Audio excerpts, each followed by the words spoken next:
Fish on. Really nice looking fish. Woo! I love it. That's a hog. Woo! Oh yeah, bring him up to me. It's a nice fish. Nice job. That is a tank.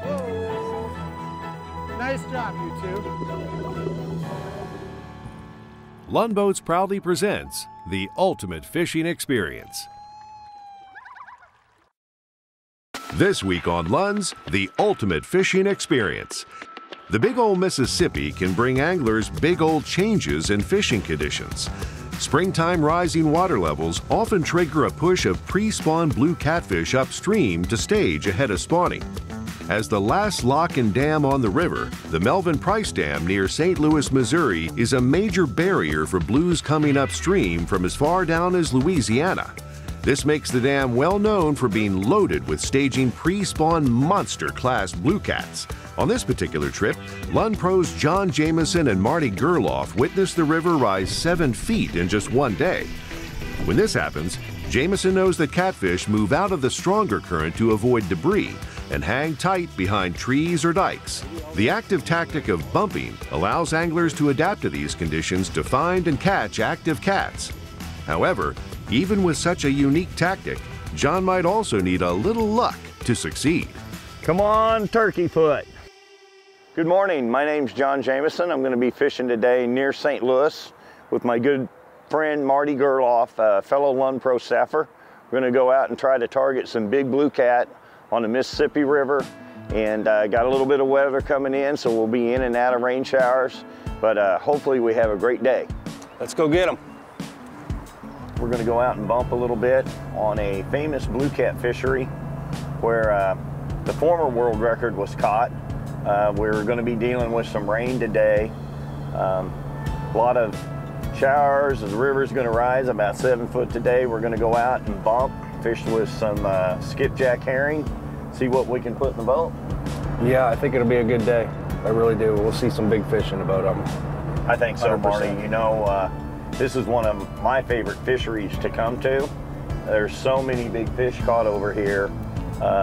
Hopefully we can get on some of those big fish, and we're gonna start out this morning right below Melvin Price Dam on the Mississippi, which is the last lock and dam on the Mississippi. So a lot of these blues, there is some blues above the dam, but primarily the best blue cat fishing is gonna be from Melvin Price Dam all the way down to the Gulf through Louisiana. So we'll start up there. We may end up fishing downtown St. Louis around the Arch. A lot of good fishing down there too, but we're gonna start at the dam this morning and see how that works out for us. Yeah, and especially with it being spring, I mean, these fish are running up this river, especially when we get a raise like we are today, and they're gonna be pushing up to get ready to spawn, and they'll come to this dam and either go up the Missouri River or they'll stop at this until they can get the gates open and get through it. So yeah, I think we'll have a good day.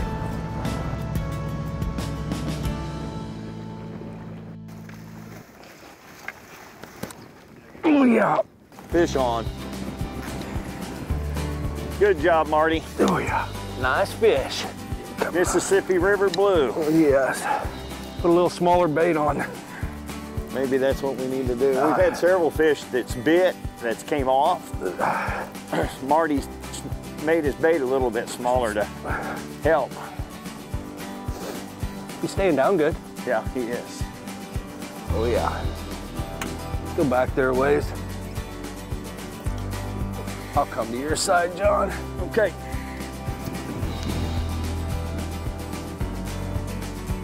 Coming up. Maybe. He bit that good. He bit it good? Yeah, and I got a good hook set on him.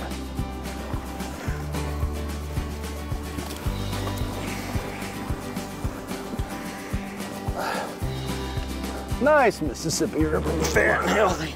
Oh yeah, he's fat and healthy. Yeah, we've had several short bites, so I downsized my bait.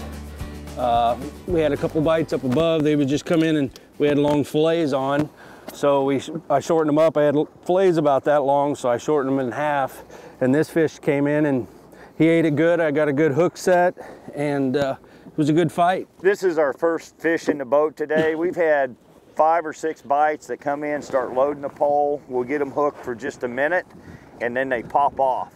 So we're kind of downsizing bait and trying to get that big fish in the boat.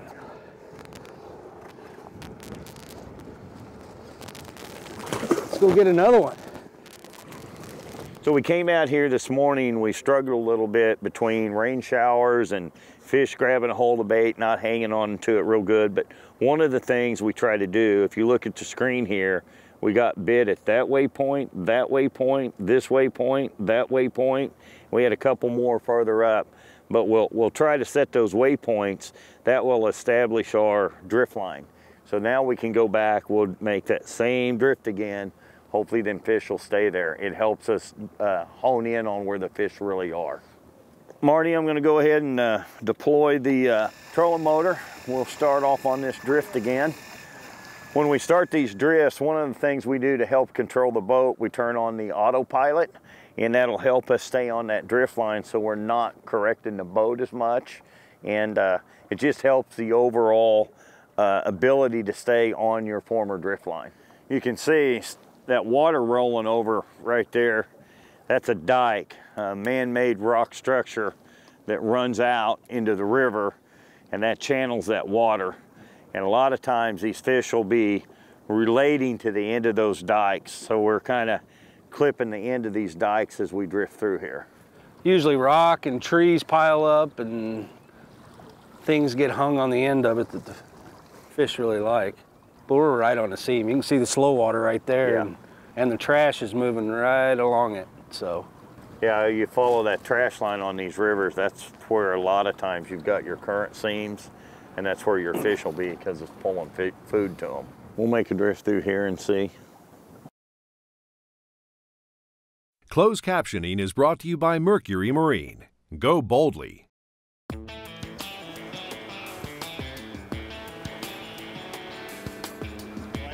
Oh, fish. Fish on. I don't know if I've ever caught to that fish. There he is. Catching finally up to him. Boy, these fish are coming at us. They're so coming strong. up this thing hard. You just got to be ready. Some days they'll come in and they'll pick that bait up and burn away from you. And I've had several bites today. They pick it up and just burn right upriver, right at you. 60 feet out, gaining a little bit of line. I like these line counters that kind of shows you where the fish is and how many feet of line you have out. They got pretty good benefits for doing what we're doing. Not a big fish, but he sure ate it good. Mississippi River Blue.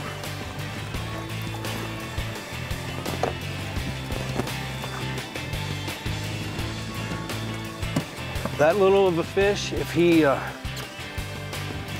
picked it up and swam up that hard, they're moving up. Oh yeah, they're moving up. There's no doubt about it. Circle hooks, hook them right in the mouth, corner of the mouth. Something good to be fishing if you're a catfisherman. Pretty fish, very healthy. I'm gonna go ahead and turn him loose and try for a bigger fish. Love it out here bumping like this. It's so much fun. You know, you can go out and proactively search and look for fish, and anybody can do it. So what I mean by bumping, we take baits like this. When we're fishing ahead, we're hooking him right through the bottom jaw, right out the top, so it's hooked on there real good. The biggest thing is our setup here. We've got about a 24-inch leader, put a swivel in the middle to help control spin. Three-way swivel, and then we do a dropper coming off of one of those rungs. Right here we're using a 4-ounce weight, but as we're moving this bait and bumping, we're picking it up and we're feeling it hit the bottom of the riverbed. So we pick it up, let it move a little bit, hit the bottom, move it again, bump, bump, bump, and we're simply walking the bait away from the boat, feeding it to the fish. And we're trying to imitate natural bait or injured bait that's drifting down the river to these fish. I'm going to lower my bait down into the river, and I'll feel it hit the bottom. Right now we're fishing in about 40 feet of water, and my bait is down. It just hit, and I pick it up, feed line, pick it up, feed line. Every time it goes down, I feel it thump the bottom or bump it. And that's what we mean by bumping bait. So we're bumping the bottom. We're simply walking it back away from the boat and just trying to feed it right to these fish. And it's a great active way to look for active fish. And big misconception, people think that you have to be anchored to catch catfish. Go after them and be proactive and bump and move, and it's a great way to catch more fish and bigger fish. Fish on! There you go. I think you can be a more solid fish. I'll let him have it. Let me back it down a little bit. You can, yeah. I'll drop it. It's bigger fish. Swimming upstream with me too, which is usually a decent sign. Yeah. Better, but he's coming.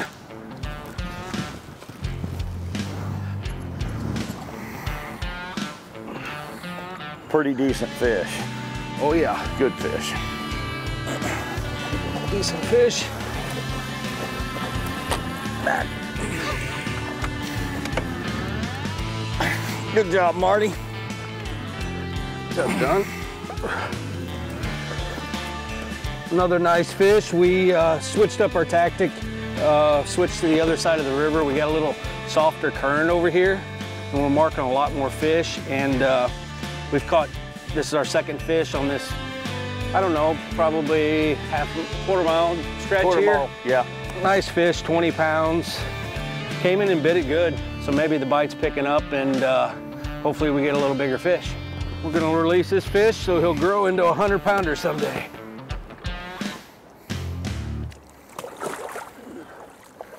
One of the most important things about rods when you're bumping, it's all about feel. So we're using a graphite rod. Any good graphite rod will work. Fairly stiff tip so you can feel it thump in. Braided line, that braided line helps transmit the feel back to your hand. In this instance, I'm using Suffix 832, 60-pound test. And to touch on our leader material and hook a little bit, that's a 80-pound dropper that we're using there. On. Ah, came off. That fish just came off. The problem's the metal plate in Marty's head. Ah! Causes interference. My mama dropped me when I was a baby. More than once. What's your excuse, John? I was just born this way. Figured as much. Plenty of stuff to look at on this river. It's interesting. It never gets boring. Uh-uh. Even the fishing's slow. You can wave at the barge people. Get yelled at by the barge people. Yeah. Peace out, homie.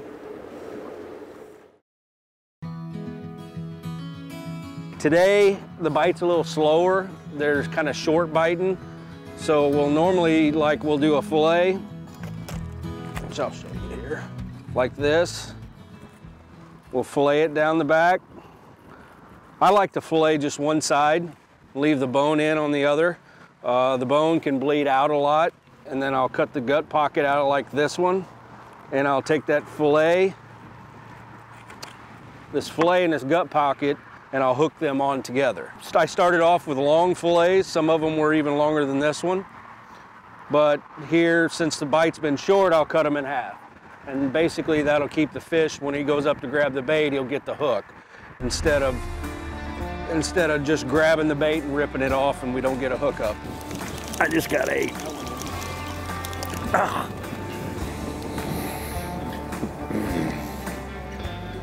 Oh, He's there back. he is. That fish just kept coming. Never did catch up with him. He's not a big fish. Want me to keep fishing, or you want me to? I think so. I don't always know which put it side of you I'm on. You're on that side of me. Okay. You're fine. He's a small fish.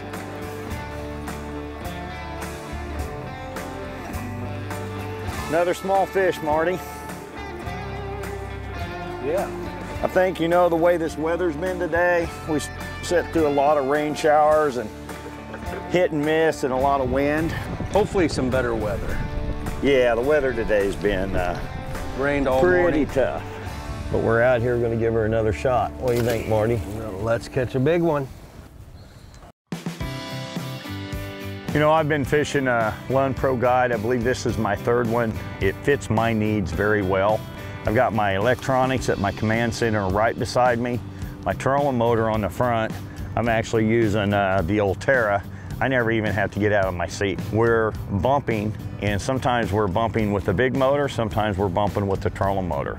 So when I'm fishing really hot water, it's very easy to move back, use the big Merc, and idle it down a little bit or kick it in and out of gear, and I can fish any water, no matter how hot it is. I've got rod locker storage right beside me, rod locker storage in the front. We can put all of our equipment in here, lock it up. At the end of the day, we're not lugging it all into the motel.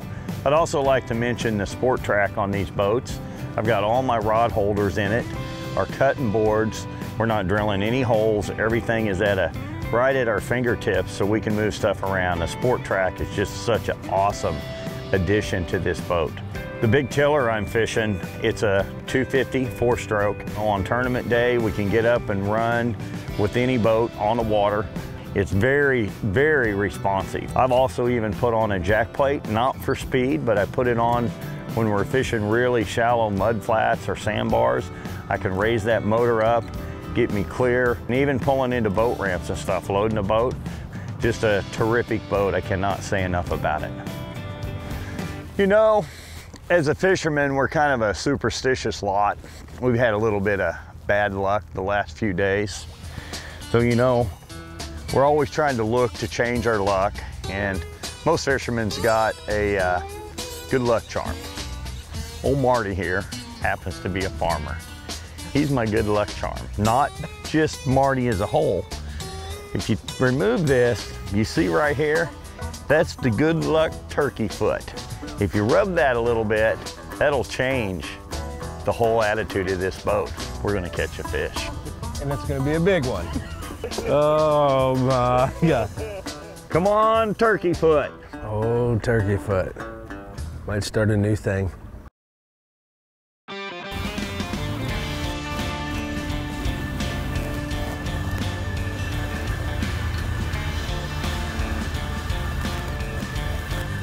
Fish on.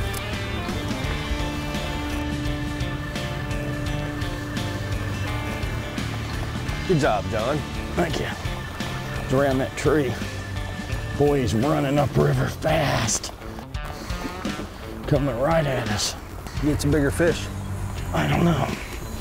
Having trouble keeping up with him.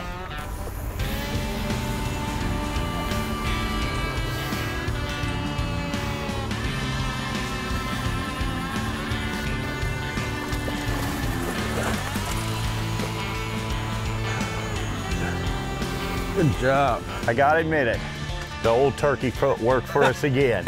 Oh yeah. Good job, buddy. Changed our luck. Another nice Mississippi River Blue. You know, it's been tough the last couple days because a lot of weather problems, you know, a lot of rain, a lot of wind, and the river's jumped about 7 feet in the last couple days. So changing weather conditions all the time. You got to kind of adjust to catch this fish.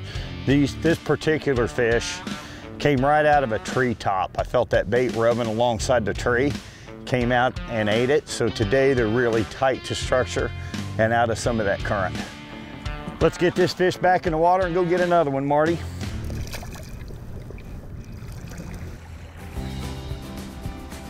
Fish. Big one? I'm gonna kick it out of gear though, guys. I don't think he's a big fish, but It's a decent fish. still 50 feet out.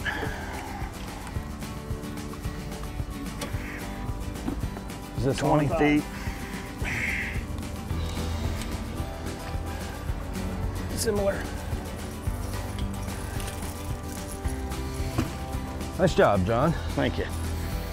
That was quick. Another nice Mississippi River blue.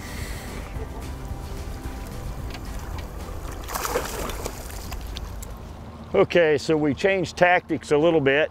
Ran back upriver, bumping the canal wall. Seems to be fish scattered all the way down through here, so maybe we'll stick a big fish here in a minute. Yep, got him. Still coming up. Good fish. Get the motor, John. Okay. You tell me when you're ready for it out of gear. Nope. Leave pressure. I gotta leave pressure on him. Okay. Tell me when you want it out of gear. Swimming upstream. Is he? Yep. It's a big fish if he's doing that. Decent. He hit it good, but Okay. Looking back. nice fish. Not the monster we wanted. Not but what we're looking for. But great fish. nice fish, though.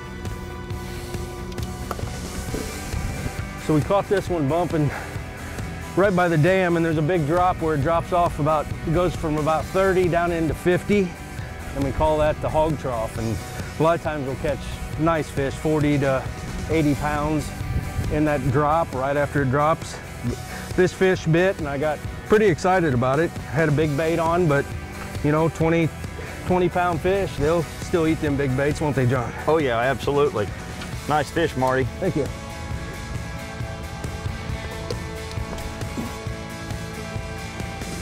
We've had a great time here on the Mississippi River. We have not caught the big fish that we wanted, but we've caught a lot of good fish, had a great time. Awesome, been an awesome trip on the water with Lund boats. It's been a blast.